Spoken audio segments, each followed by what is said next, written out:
ವೀಕ್ಷಕರೇ ನಮಸ್ತೆ.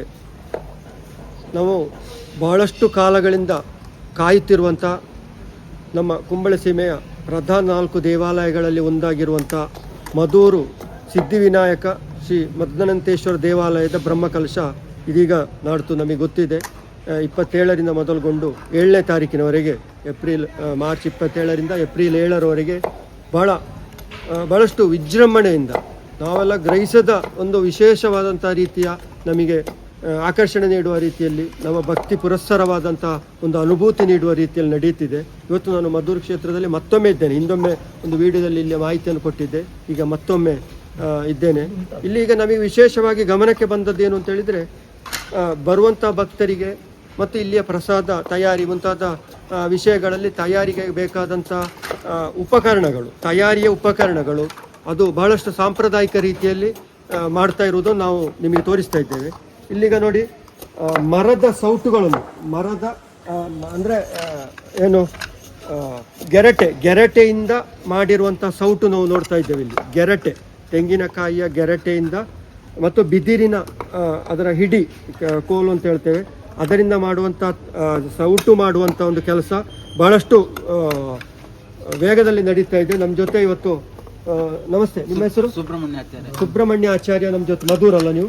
ಮದೂರು ಕೂಡ್ಲು ಸುಬ್ರಹ್ಮಣ್ಯ ಆಚಾರ್ಯ ಕೂಡ್ಲು ಇದ್ದಾರೆ ಸರ್. ನೀವು ಇದು ಹೇಗೆ ತಯಾರಿ ಮಾಡುದು, ಇದೆಲ್ಲ ಹೇಗೆ ಇದರ ವಿಶೇಷ? ಗೆರಟೆ ಮಿಷನ್ ನಲ್ಲಿ ಗ್ರೈಂಡ್ ಮಾಡ್ಲಿಕ್ಕೆ ಆಗ್ತದೆ, ಮತ್ತೆ ಕೈಯಲ್ಲಿ ಸಹ ಮಾಡ್ಲಿಕ್ಕೆ ಆಗ್ತದೆ. ಇದು ಬಿದಿರ್ನ ಇದು ಇಡುದು, ಇದಕ್ಕೆ ತೂತು ಮಾಡಿ ಹತ್ತಿಸುದು. ಇದು ಲೀಕೇಜ್ ಏನು ಆಗುದಿಲ್ಲ? ಲೀಕೇಜ್ ಆಗುದಿಲ್ಲ. ಇದು ಪಲ್ಯ ಮತ್ತೆ ದಪ್ಪದ ಪದಾರ್ಥ ಪಲ್ಯ ಎಲ್ಲ ಸಾರೆಲ್ಲ ಸ್ವಲ್ಪ ಲೀಕ್ ಆದಿತ್ತು. ನಿಮ್ಮ ಹೆಸರು? ಯೋಗೇಂದ್ರ. ಅದು ಅವರ ಜೊತೆ ಇರುವ ಯೋಗೇಂದ್ರ.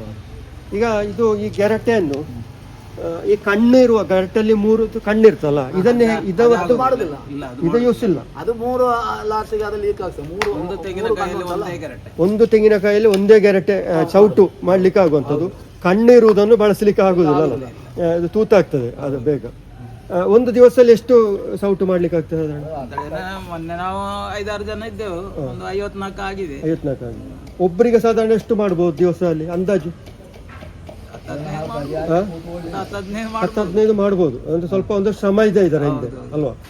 ಗ್ರೈಂಡ್ ಮಿಷನ್ ಇದ್ದ ಕಾರಣ ಒಂದಷ್ಟು ಬೇಗ ಆಗ್ತದೆ, ಇಲ್ಲದ್ರೆ ಕೈಯಲ್ಲಿ ಸಫಾಯಿ ಮಾಡೋದನ್ನು ಬೇಕಾದ ರೀತಿಯಲ್ಲಿ ಅಲ್ಲ, ಅದರ ಕಸ ತೆಗೆಯುವ ಸ್ವಲ್ಪ ಅಷ್ಟು ಸುಲಭ ಆಗ್ತದೆ ಮಾಡ್ಲಿಕ್ಕೆ. ನೀವು ಈಗ ಒಂದು ಕೈಯಲ್ಲೇ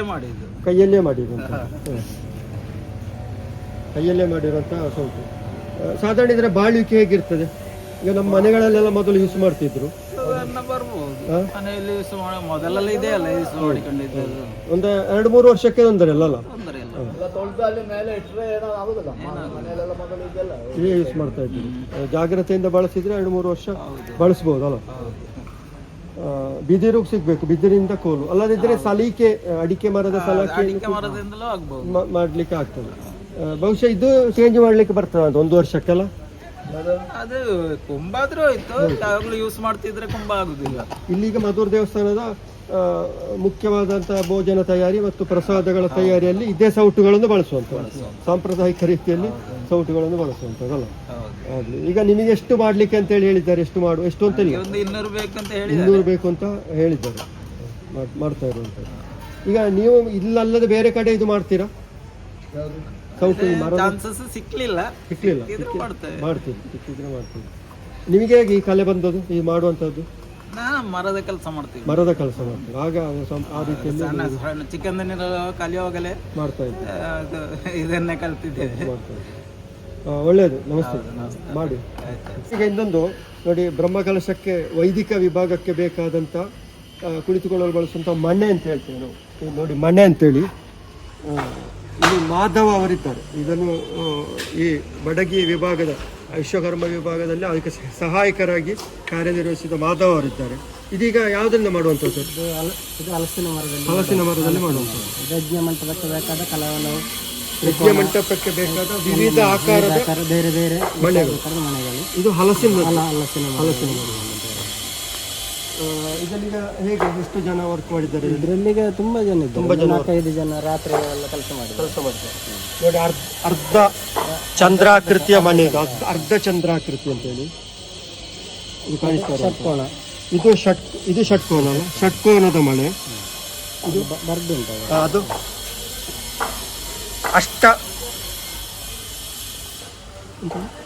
ಅಷ್ಟಕೋನ. ಅಷ್ಟಕೋಣೆ ಮನೆ ಅಂತ ನೋಡಿ, ಅಷ್ಟಕೋಣೆ ಅಂತ ಇದೆ. ಇದು ವೃತ್ತಾಕಾರದ ಮನೆ, ಇದು ವೃತ್ತ. ಇದು ಕಟ್ಟಿಂಗ್ ಮಾಡ್ಲಿಕ್ಕೆ ಇದೆ ಇನ್ನು ಬಹುಶಃ, ಇದೆಲ್ಲ ಕಟ್ಟಿಂಗ್ ಮಾಡ್ಲಿಕ್ಕೆ ಇರುವಂತ ಫಿನಿಶಿಂಗ್ ಬಾಕಿ ಉಂಟು.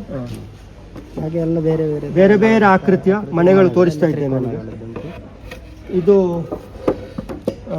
ವೃತ್ತಾಕಾರದ ಮನೆ, ಹಾಗೆ ಅರ್ಧ ಚಂದ್ರಾಕೃತಿಯ ಮನೆ. ಇದೆಲ್ಲ ಕಟ್ಟಿಂಗ್ ಆಗ್ತಾ ಇದೆ.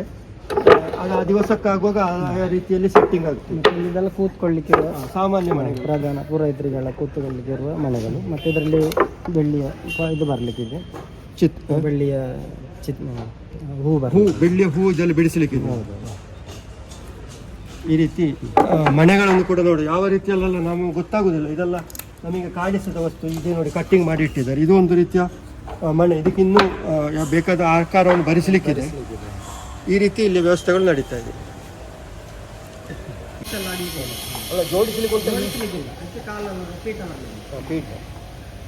ಇದು ಯಜ್ಞ ಮಂಟಪದಲ್ಲಿ ಬಳಸುವಂತಹ ವಿವಿಧ ಆಕಾರದ ಮರದ ಕೆತ್ತನೆಗಳು. ಇನ್ನು ಇದಕ್ಕೆ ಜೋಡಿಸಲಿಕ್ಕೆಲ್ಲ ಇದೆ, ಪಾಲಿಶ್ ಎಲ್ಲ ಮಾಡಲಿಕ್ಕಿದೆ. ನೋಡಿ, ವಿಶೇಷವಾಗಿ ನಾವು ಗಮನಿಸಬೇಕಿದೆ. ವಿಶೇಷ ರೀತಿಯಲ್ಲಿ ತಯಾರಿಸಿದಂಥ ಯಜ್ಞ ಮಂಟಪದಲ್ಲಿ ಬಳಸುವಂಥ ಮರದ ಒಂದು ವ್ಯವಸ್ಥೆಗಳು ಇದೆಲ್ಲ.